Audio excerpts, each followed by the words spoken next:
Hi there! You're watching the Gardens and Graveyards channel. My name is Charisma and today we're meeting in the studio and I am going through my seeds. So I'm going through my seeds because I need to take inventory of the seeds that I have on hand. I don't have that inventory written down anywhere because I don't have like a huge amount of seeds. But I think that it would probably be beneficial if I did have it written down somewhere. So as I go through the seeds, I've got my little trusty notepad and pen, and I'm gonna write them down. The options that you can do is put all of your inventory into a spreadsheet, like an Excel file or Sheets file, whatever program you like to use. And I've considered doing that just so I have access on my phone or my computer or whatever, especially my phone because I'm always using my phone. And if I'm like out and about and, oh, do I want that seed or whatever, I'm just usually not in a position like that to really need to check my inventory. So one of my favorite ways to record what I've already planted out, what I've sown, what I've seeded, and how many I've seeded and all that good stuff is in this gardens journal. This is a 10-year journal, which is really fantastic because then you can go back over over the years and see what has been a success in your garden and what hasn't been a success, and or if you, what brand was it that really worked for me, or what variety really worked for me, you can go back in your journal and check it out. You could also do that on an Excel file. I just love books, and I love having a hard copy of what I'm doing in the garden. This journal, I talked about it a whole lot in another video, so I'll link that down below. But it has opportunity for plans, planning out your garden. It has places where you can planting record and harvesting records for herbs and vegetables and that kind of thing. And then it has a daily journal entry. So like this is February 6th, and it has you put the year, what the weather was like, and what your high temperatures and low temperatures were, and then a space to journal what you did that day in the garden, or maybe what was blooming in the garden, or that kind of a thing. One of the things that I really love is the planting record, and being able to say like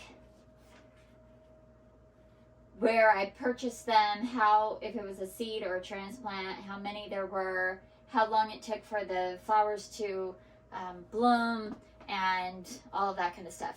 What date I planted them.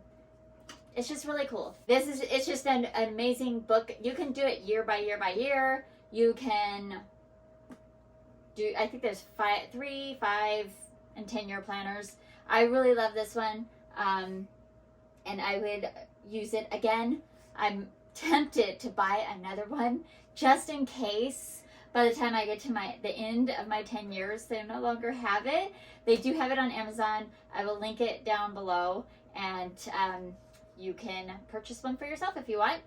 But I highly recommend it. It's a beautiful, well put together book, and I've had it for 5 years, and the binding is still fantastic on it, and I use the heck out of it. You can see there's even some water damage because my hands have been dirty when I just get in there right now and record everything that I need to record.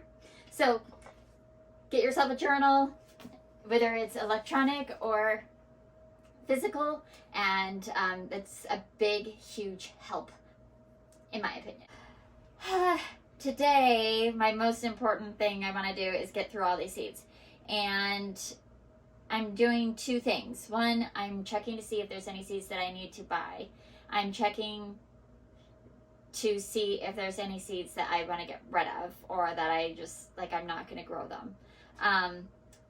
Part of this whole project for me is I don't really love growing seeds. It is a big pain.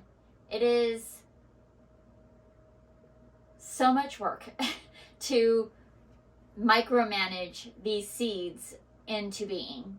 And to be completely honest, I almost would rather not have the vast variety of options and just have a grower grow the seeds, and I just pick the colors and the varieties that they grow. There's a couple of reasons for that. One is, honestly, the time and effort and energy I put in to doing seeds does not put me in my joy, and it's not enjoyable for me. So there are some seeds that are fast growing, they bush out, they have no problems, they don't get aphids, they don't get dampening off, they don't get fungus gnats, like all the things that you deal with growing seeds. I may still grow those. I love growing from seed out in the garden. So if I could pop a seed out in the soil in the garden at the appropriate time and it grows, excellent, perfect. That's my kind of direct sow seeding is my jam. That's great. I will do that. The specialty varieties, I mean, I love growing the specialty varieties. It's super fun to have a unique plant in my garden that I can't just pick up out of any garden center or any, big box store. I love that, but I don't love the work that it requires to make it happen. So I'm going to cut down on my seed envy. I'm going to work really hard on not buying seeds just because they're amazing looking, or the flower or the foliage or the vegetable is amazing looking, and just stick with what really brings me in my joy. If eventually I get to partner up with a friend who has a greenhouse who loves to grow seeds, I may buy seeds and buy the things that he or she needs, and then they can grow some seeds for me and I can have 1 or 2 plants. Great. I would love that partnership. I would totally be down for that. The other thing about growing seeds, and granted, our seeds last a long time, right? We can save them from year to year. But if you take into account, so I'm just going to grab a seed packet. So this is from Johnny Seeds. This is sweet peas. And inside this packet, there are 50 seeds. So let's pretend I grow all of them. And they have 50% germination rate, which is really low. That's not typical, especially if Johnny Seeds, they're usually like 70, 90. They're usually 90. I mean, Johnny's is great. 70 is what it has to be to sell the package. But say this is year 3, and I plant all 50 seeds, and 25 of them come up.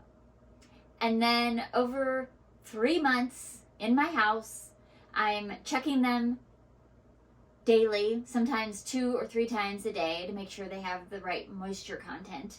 I'm taking their dome off if there's too much moisture. I'm putting the fan on to make sure that they're strong. I'm making sure there's vermiculite on it so I don't get fungus gnats. I'm spraying them with insecticidal soap because I don't want aphids.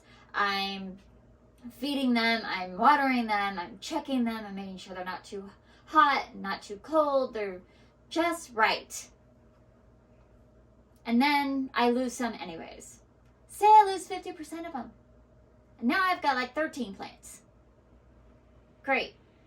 So now it's time to plant them out. I have 13 plants.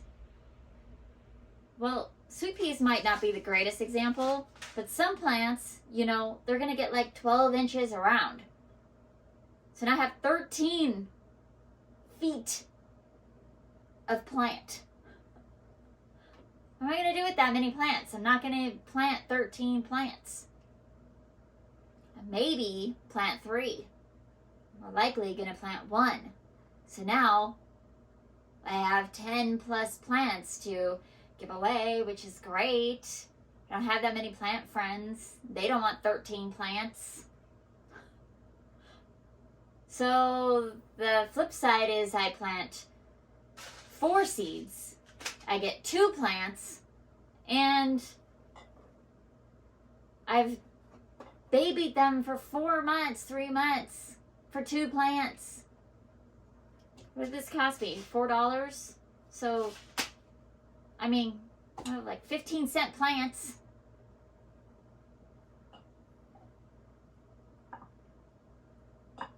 Why don't I just go to the store and buy a $4 plant?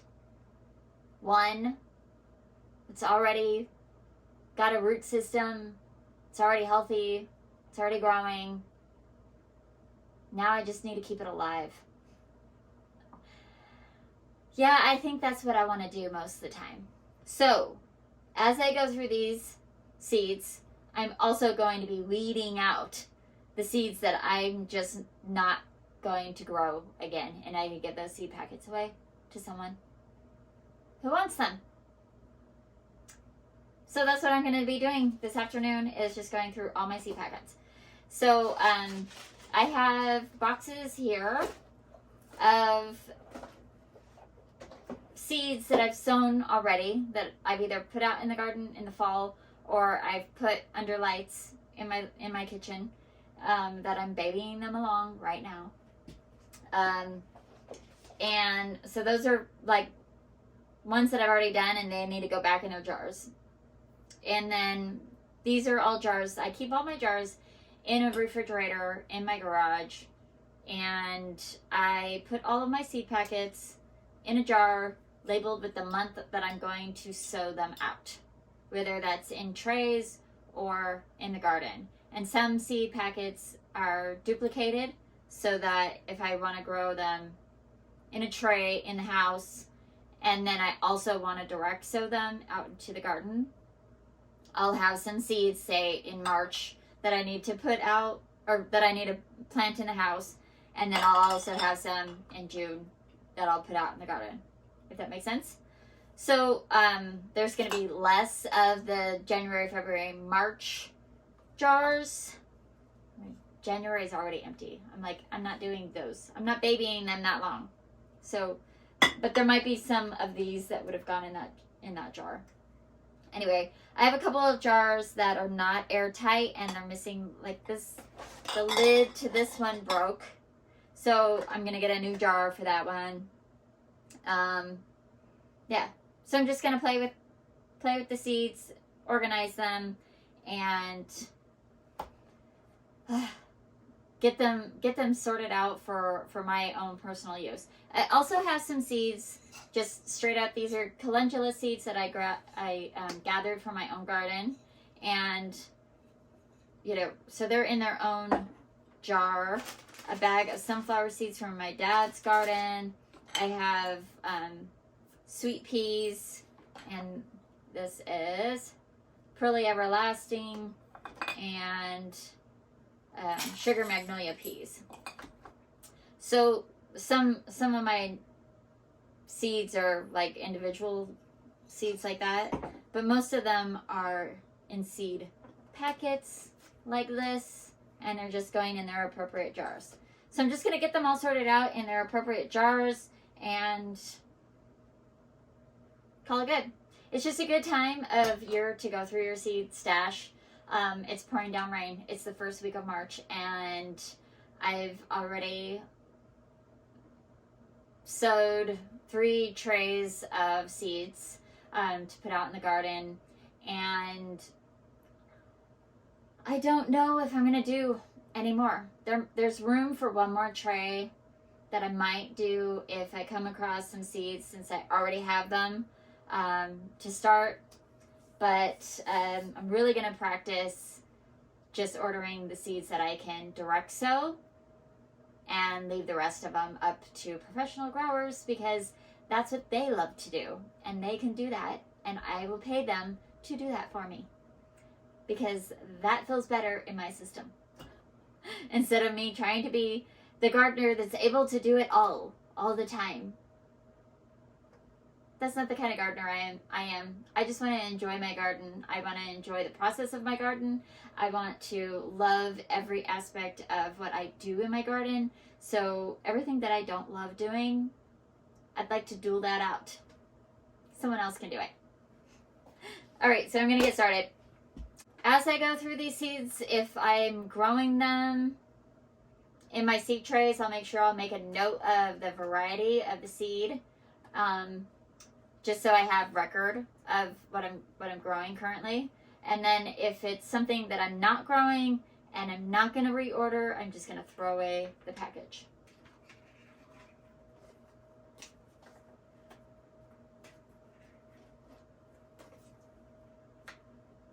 And then if it's something that I'm not growing and I do want to reorder and I don't have any more, I'll put them in a separate pile so I remember to reorder them.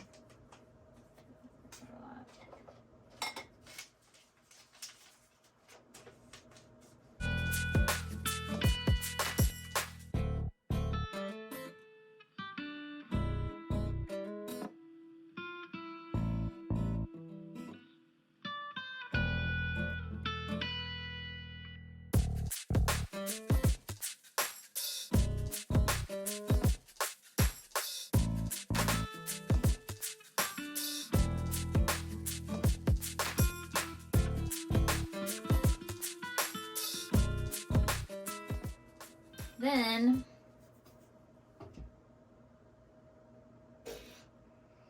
let's just start with these. So we have January, nothing. February. I have double yield pickling cucumbers that I did not sow. But it says I can do it outside when the temperatures reach 60 degrees. And they take 13 days to germinate. 52 days. Okay, so I could plant these outside when they hit 60 degrees. So we're talking like June for sure. And then 52 days, so by the end of July. So I do have time. So I'm going to put these in my June container. May, June. Okay. Great.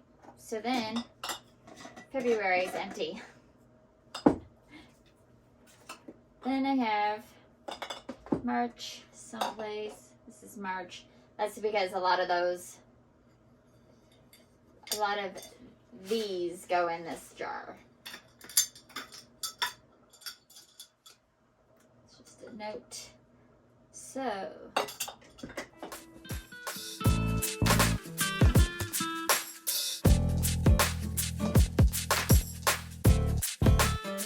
peas. I know my sweet peas all get put in the ground in March. So put that in the March jar.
All right, now my seeds are sorted into their appropriate months. And I have these that I need to inventory and say how many I started and whether they were in trays or in milk jugs, because I never got around to doing that. But luckily I kept them separated so I know which varieties are out there. So I will put that into a spreadsheet and then put those packets in their appropriate jars. This is the only thing that I see that I want to try to start indoors, because I tried growing them outside, direct sowing them outside last year, and none of them came up. And there's only like 4 that I could feel in here. So I'm just gonna pop them into a 3-inch container together and put them under lights and see if I could get them to come up. This is a black-eyed Susan vine. It's yellow, but they grow orange and yellow and whites and purples and reds, all of them in big box stores. I just have to search them out. And Proven Winners has a beautiful white one that I could order online. So if it doesn't come up, I'm not worried about it. All right, so then the next thing I'm going to do is I'm not going to bore you with me writing down every name, but I'm going to just go jar by jar. So January has nothing, February has nothing. Excellent. That means I don't need to put anything in there, and I don't need to grow anything in January and February. I don't need to put them indoors. I don't need to put anything outside. Excellent. This is July. It's out of order. Okay.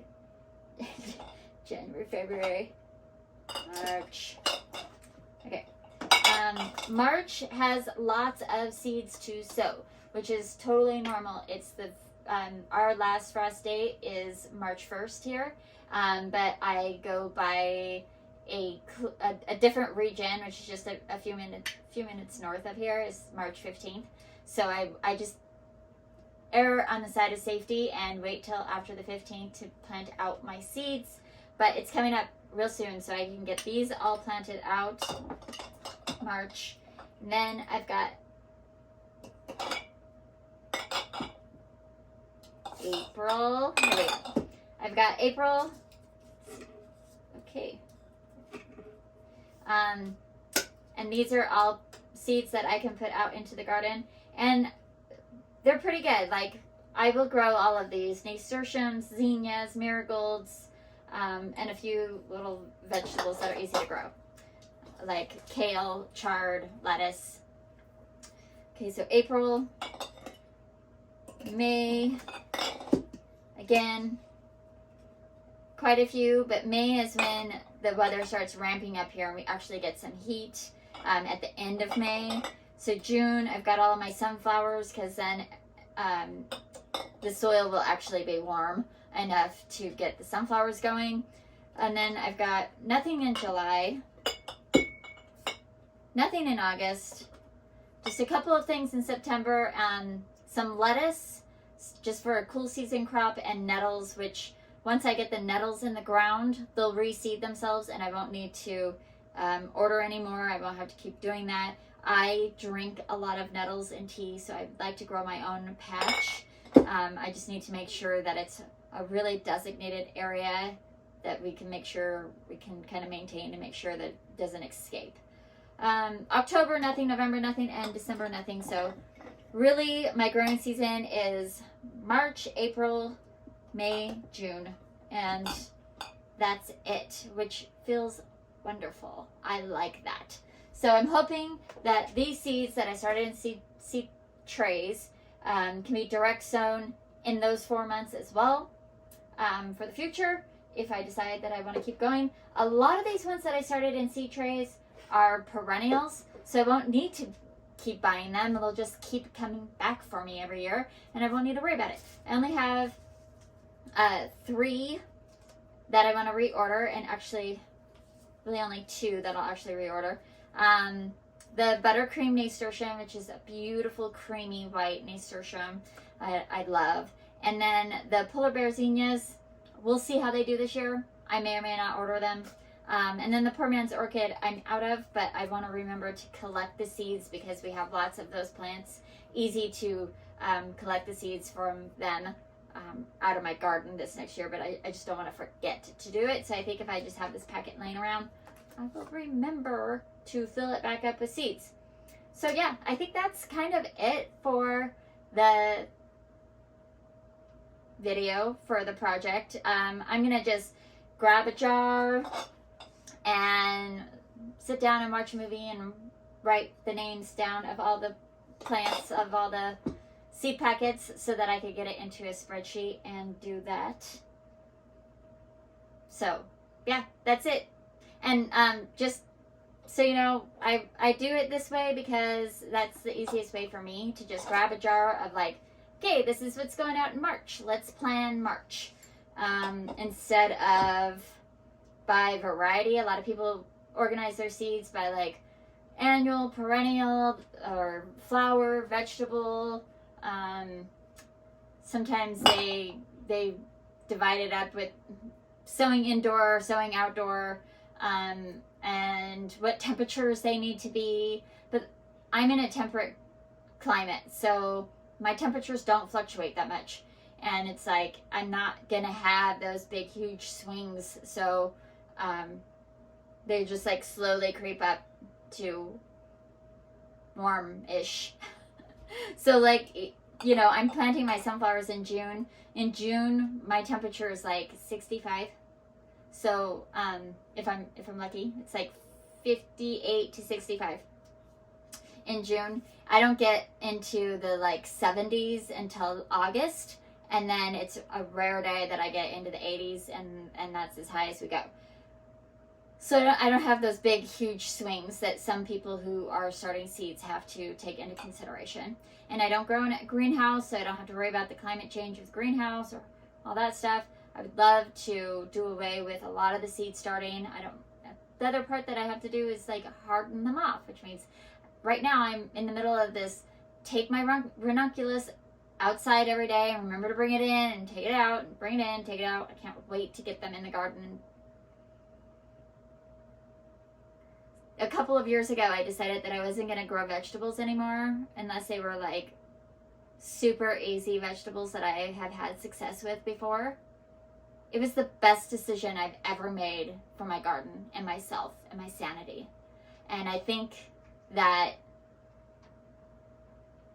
making this decision about not starting seeds indoors, except for the ones that I know are like super easy and super successful, and like they don't require much from me, I think that's the way I'm gonna go from this point on.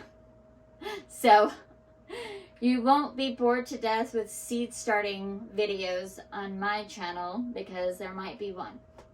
Because that's the other part, is like I want to do them all. Everything that needs to be sown needs to be done at the same time, and then I want to be done with it. I'm watching all these garden channels, and they're like, they start this many seeds for, you know, 1 week, and then 4 days later some more, and 10 days later some more, and 3 weeks later some more, and 6 weeks after that some more. I can't. I don't have the space, I don't have the energy, I don't have the time, I don't have the desire to do that. So feel into that in your garden and in your life in general. If there's things that you just don't want to do, don't feel obligated.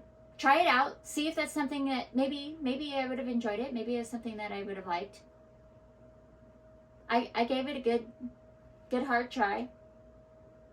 I don't love it. I'm letting it go. So this is me giving you permission to let things go that aren't bringing you joy. Until the next time, keep celebrating your life, and we will see you in the next video. Bye.